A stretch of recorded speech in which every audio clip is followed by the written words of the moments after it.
things like Confucius and some of those Eastern philosophers and stuff like that.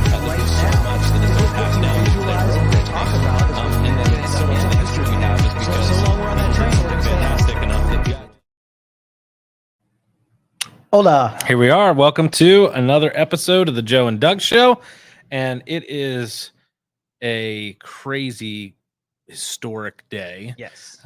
So yesterday, everybody's talking about the one Supreme Court decision with the Second Amendment, and then today, the leaked opinion piece on Roe v. Wade from a month or two ago was officially brought into play. It was 6-3, not 5-4, like some were anticipating, and it is something that I know as a pastor and in the church world, we've given to pregnancy help centers and we've served at events and we've prayed and we've tried to stand in the gap through various organizations and all this for decades. And it's one of those things that happened before I was born.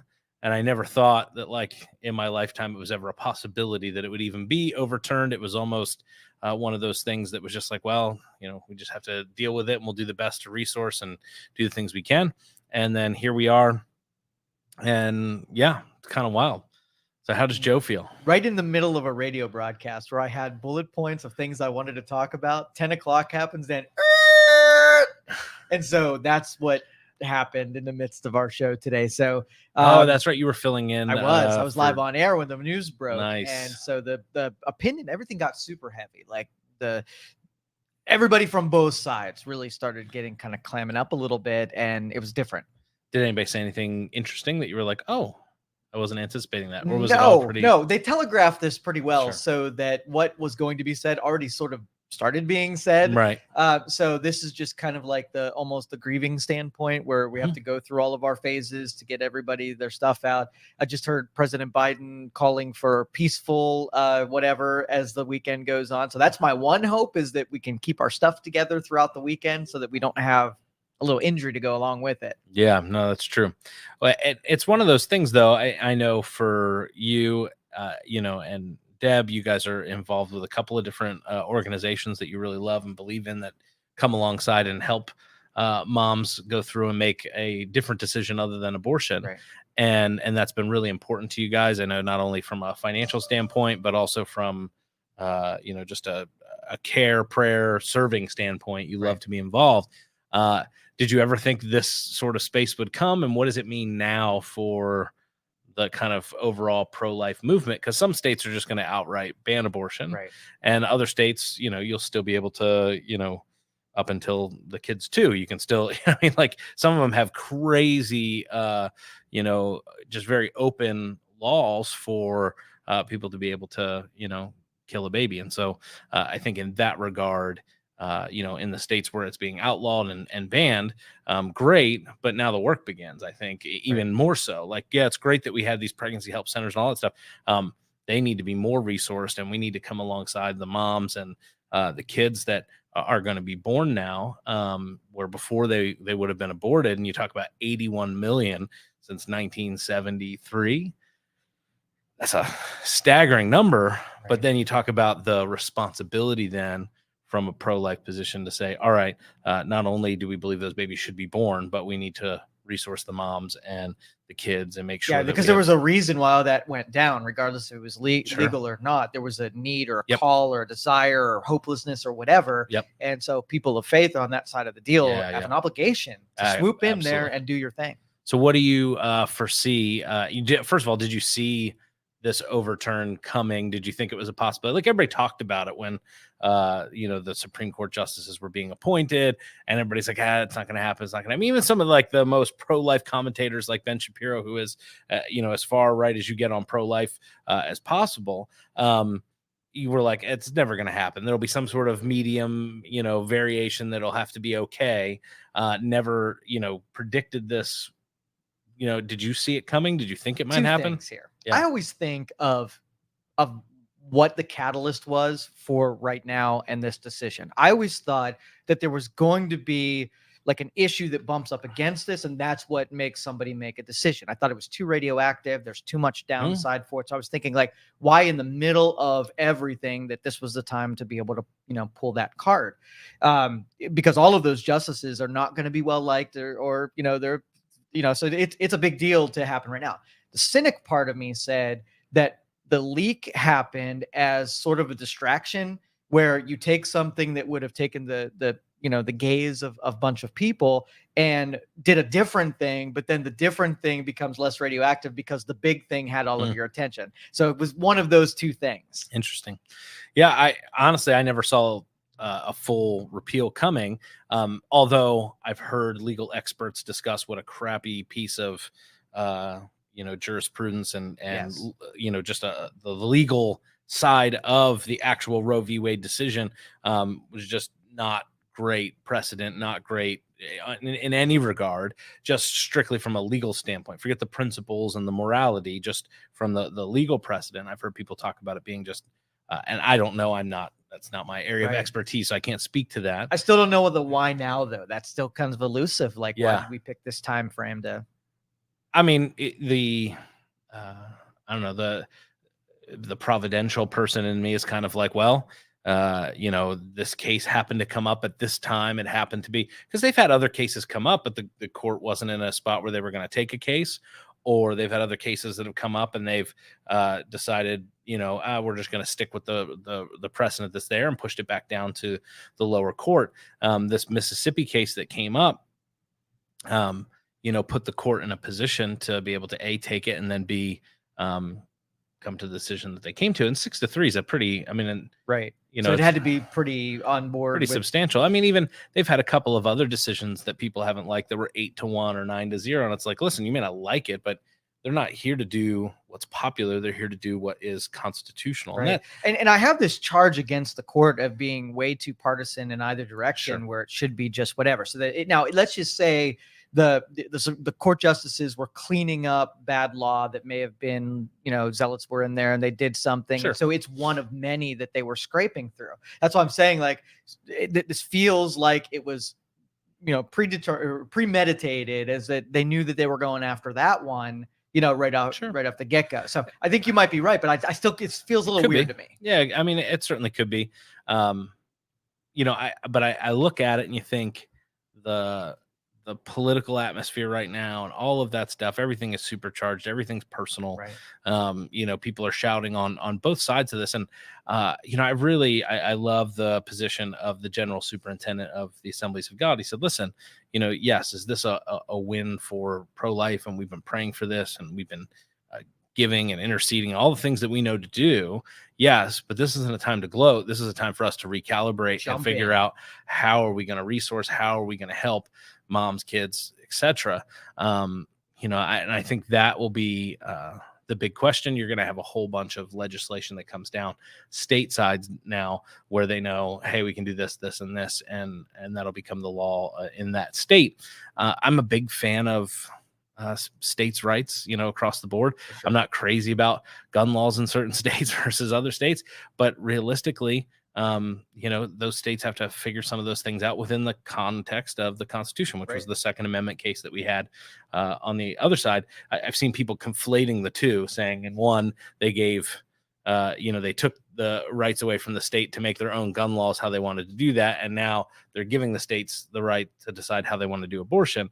Shouldn't it be the same thing? And I just think they're different, because the Second Amendment gives clear guidelines and boundaries. There's no amendment for abortion. They try to use a privacy clause and whatever, and that's where that's the messiness. That's Ben the messiness. Correct. Yeah. Ben Shapiro and others said that's the legal side that just is messy with Roe v. Wade. Is there's no amendment to be able to kill your baby. There's no abortion right in the Constitution. They use the right to privacy to kind of push that through, and they went left, right, upside down, put in the cheat code AAB, up, down, back, to get there. And it's just held this whole time because of the political push and the bent of the court. And so now that you have a court that's looking, going, well, this isn't constitutional. It's a bad piece of, and this case comes in, and they're able to go, all right, well, this has been terrible anyway. Let's just push it back to the states because that's where it belongs. The Constitution really doesn't speak to this issue. Right. So if in California you want to have abortion, so be it. If in Ohio you want to be able to hear the fetal heartbeat, so be it. If in Mississippi you want to ban abortions altogether, so be it. And every state will have their own ruling on it. The difference on the flip with the Second Amendment one is essentially what Justice Clarence Thomas wrote in his opinion was that the right to bear arms outside of the home is just as important as inside, and you shouldn't have to give a reason to need a concealed carry permit. There's no other right that we have to give a reason to be able to speak freely or have to be able to give a reason to worship a certain way. And he's saying you shouldn't have to give a reason to need a firearm for self-protection. Yeah, and that puts onus on legislators to write things that don't conflict with the Constitution. Correct. And so, when you look at that, they're actually both consistent. They're just looking at the document and going that. And that's the thing that I love about. So you can argue politics, right? You can argue policy.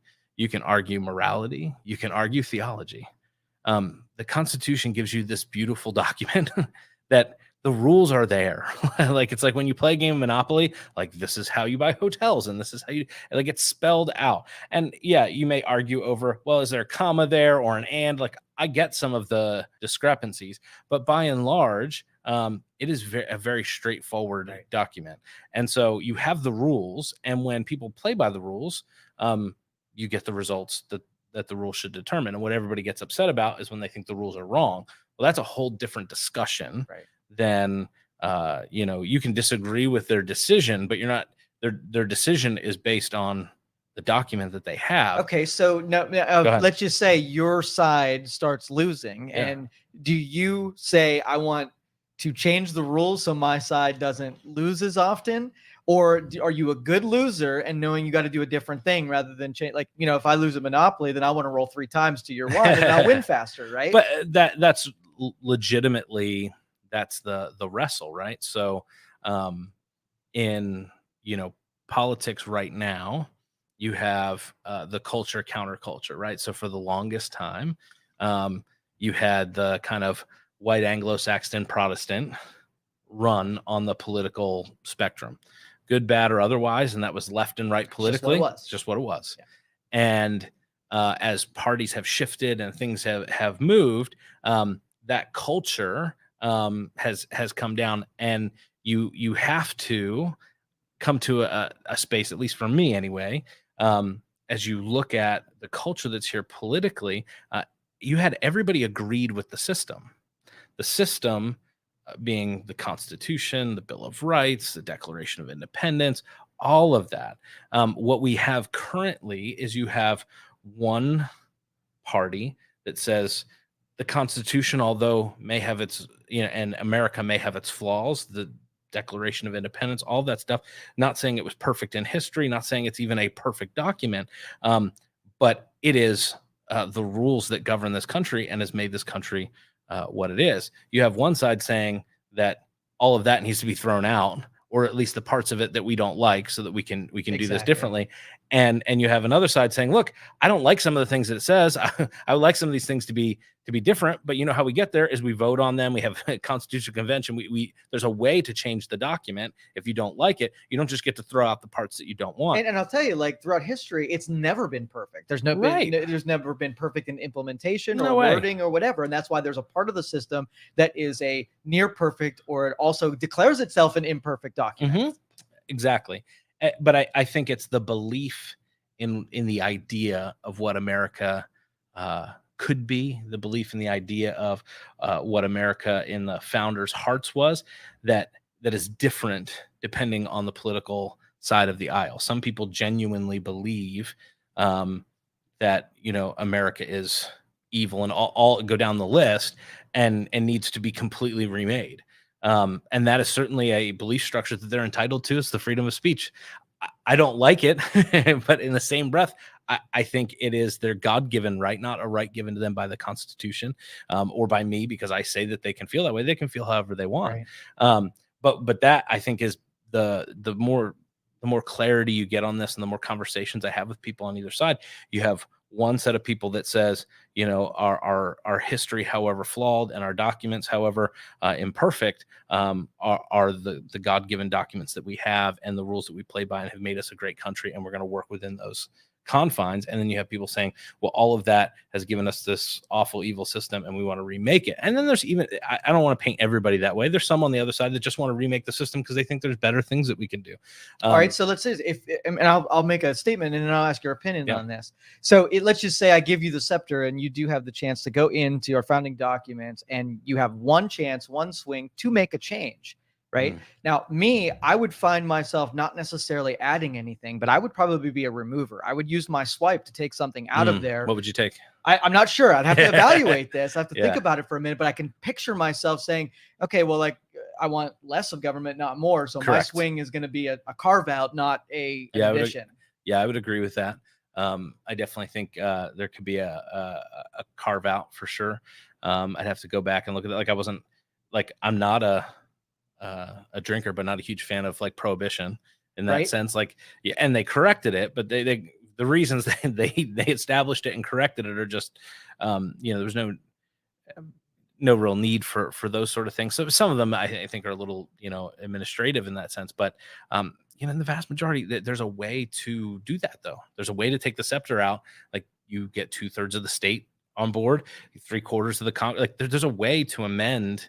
They give us a path to amend. Yes. Is it difficult? Sure. But it should be, because this affects everybody. If you don't like it, don't live in that state versus this state. Don't get on your community school board and change the things you need to change. We've talked about that before. And everybody wants to do a big, broad brushstroke from the top.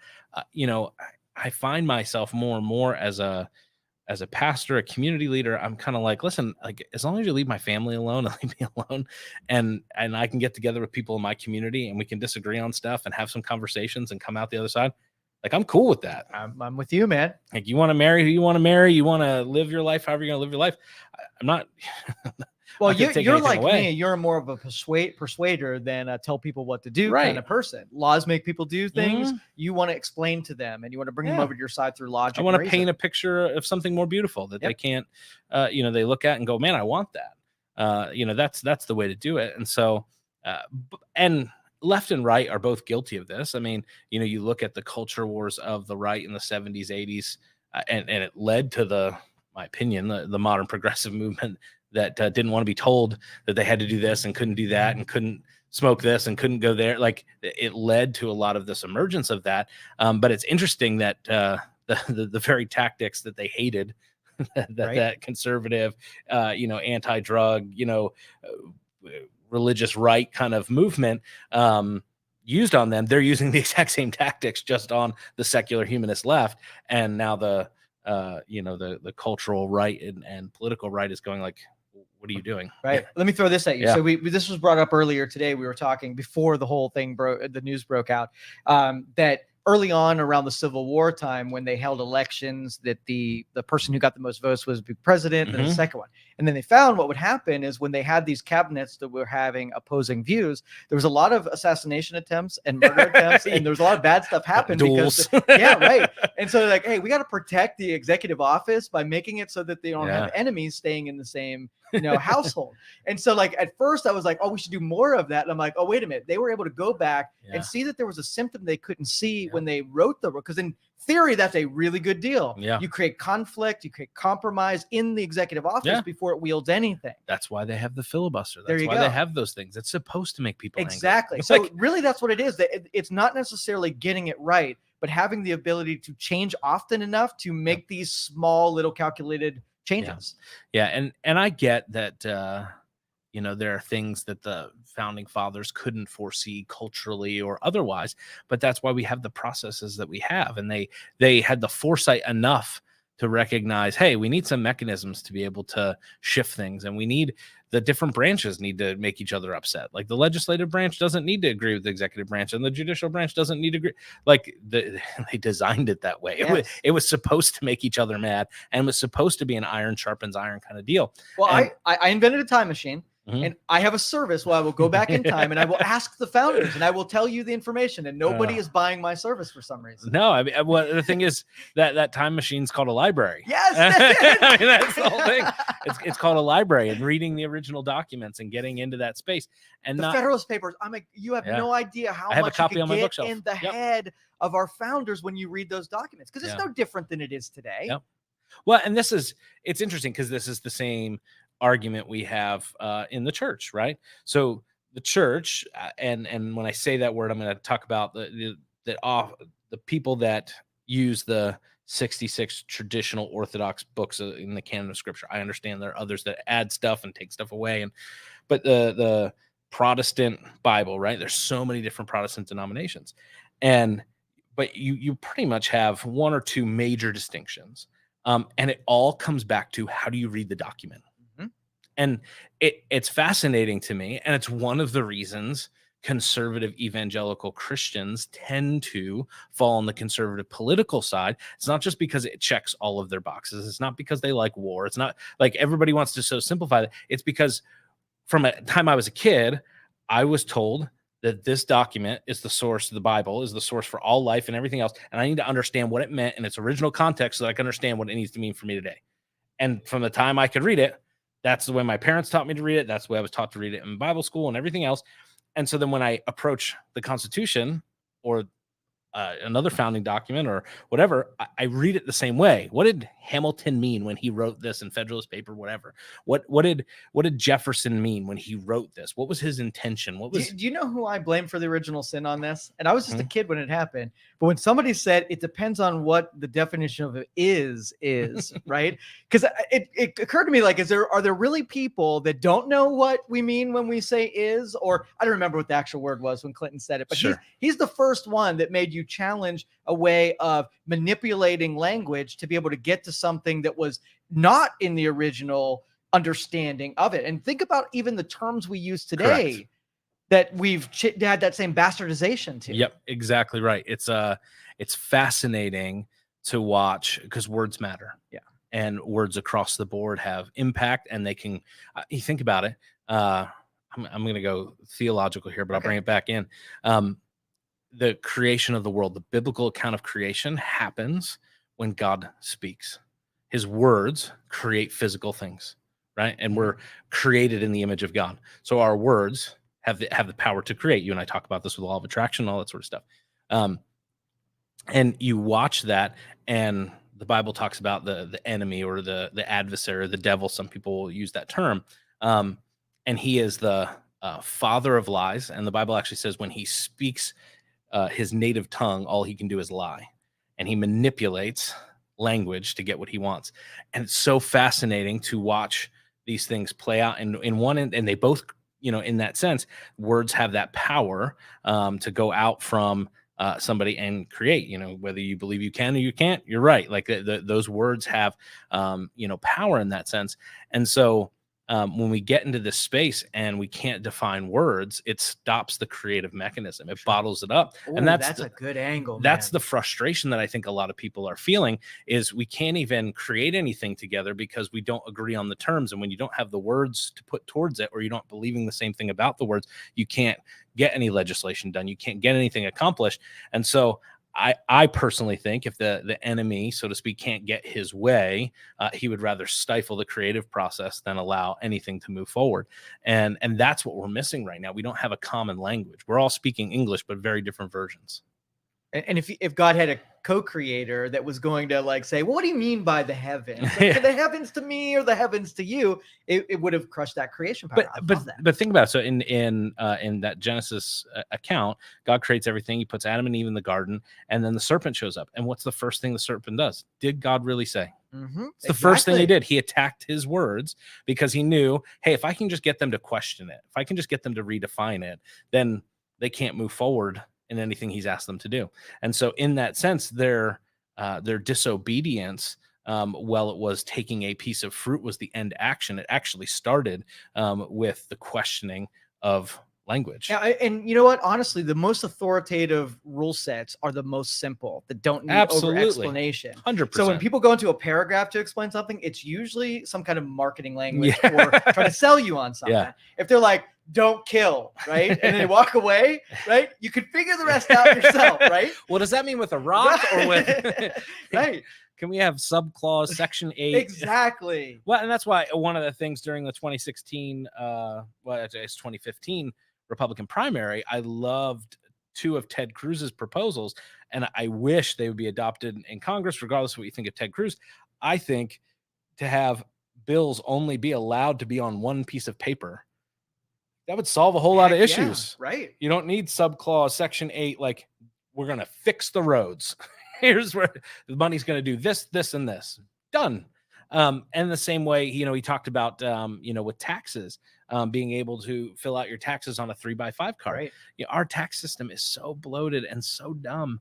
And there's so many loopholes for this and loopholes for that. It's like, I'm a huge fan of, hey, I live in America. Send me my 8% bill, 15%, whatever it is, send me the bill, let me pay it. I shouldn't have to pay an accountant to do this, and I shouldn't have to figure out how many miles I drove my car. So I'm happy to cover the cost of the military and all the stuff that we're supposed to be doing according to the Constitution. All right, so I just wrote a bill. It's called the "We're Not Going to Kick Puppies" bill. And so the first object I think is that we're going to make sure that we don't kick puppies. We're going to reward people for not kicking puppies, and we're going to give John Smith $50 billion. Okay. Now, do you support? Why do you want to kick puppies, Doug? That's exactly right. Right. So, it's that, when I hear something like somebody voted against the bill, I immediately bring the text down the bill and I try to figure out what in that bill they could have absolutely objected to. And every bill that I find has 70% I would probably agree with. Exactly. And 30% I would kill the bill too. Exactly. It's the old illustration of, if I made you a huge tray of brownies, but I put a tiny little dog turd in there and smushed it in, you didn't know where the dog turd was. Would you eat the brownies? I don't think so. Right. But that's what happens with these bills. They put it in, they dress it up, they title it real well. It's a marketing campaign, but then they make a poop sandwich in the middle. And it's like, well, who wants to eat that? Right. Well, no, I don't want to do that. And that's what I'm saying. Like, you give them a postcard and say, "Don't kick puppies," sign it. Don't sign it. Give Bob Smith $550 billion. Don't sign it. And that would be way better, right? We have the technology that means that you don't have to fit it all on one piece of paper. We've got schedules and we got computer systems. Well, and think about it. Even when so we're buying and selling our house right now. Even when you buy and sell a house, you go down a list and you have to initial this. Do you agree with that? Do you agree with that? Do you want to offer a home warranty? Do you want it is all a la carte. And could you imagine, even so Biden's Build Back Better, regardless of either the promo, what you know about it, I'm sure there's some things in there that are probably pretty good to do for the country. I didn't read the whole thing. I heard it was pretty long.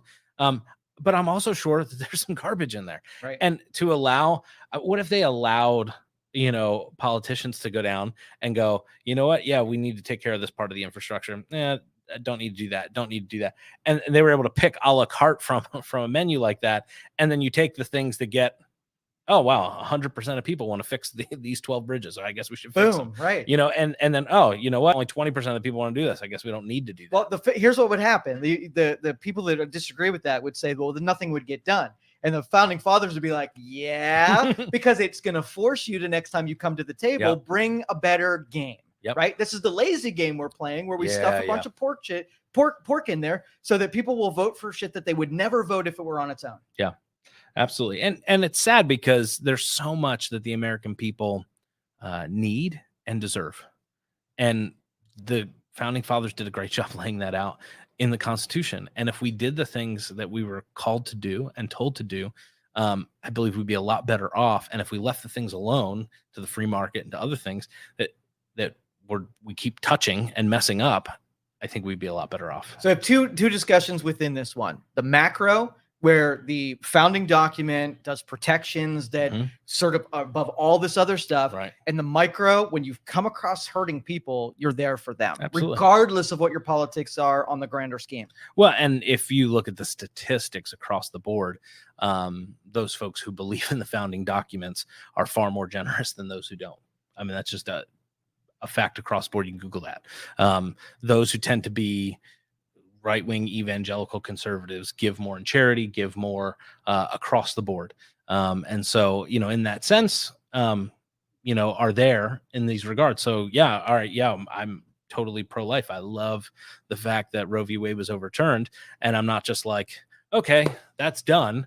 No, now I'm like, there's about to be a whole army of babies that we need to help resource and care for, and the church needs to be there for, and moms that don't know how to do this, and teen moms that are now going to have to figure this out. Like, we need to step in and be responsible in that regard. It's the same thing, when you talk about homelessness, or feeding hungry people. Like, I look at all that and I go, all right, yes, do I want people to be personally responsible for themselves? Absolutely. Do people need to work hard and need to get a job if it's like all of those things? Yes. But I also grew up in a family that my parents went through a bankruptcy, and we lost a house. And I remember my mom having the booklet, and we were on food stamps for a little bit. I get where there's some of these safety nets that make sense. But you and I would both agree, like, hey, we need to be working people towards self-sufficiency and self-responsibility. It doesn't mean that I'm pro-homelessness because I want people to have access to a job and to work for themselves, and the dignity of getting up and being able to pay their bills, and all of that stuff. In the same way, as a pastor, I get people all the time that want to come in, and we would love to help everybody that comes through our doors. But there are some people that I go, you know what? We've helped you out a couple times.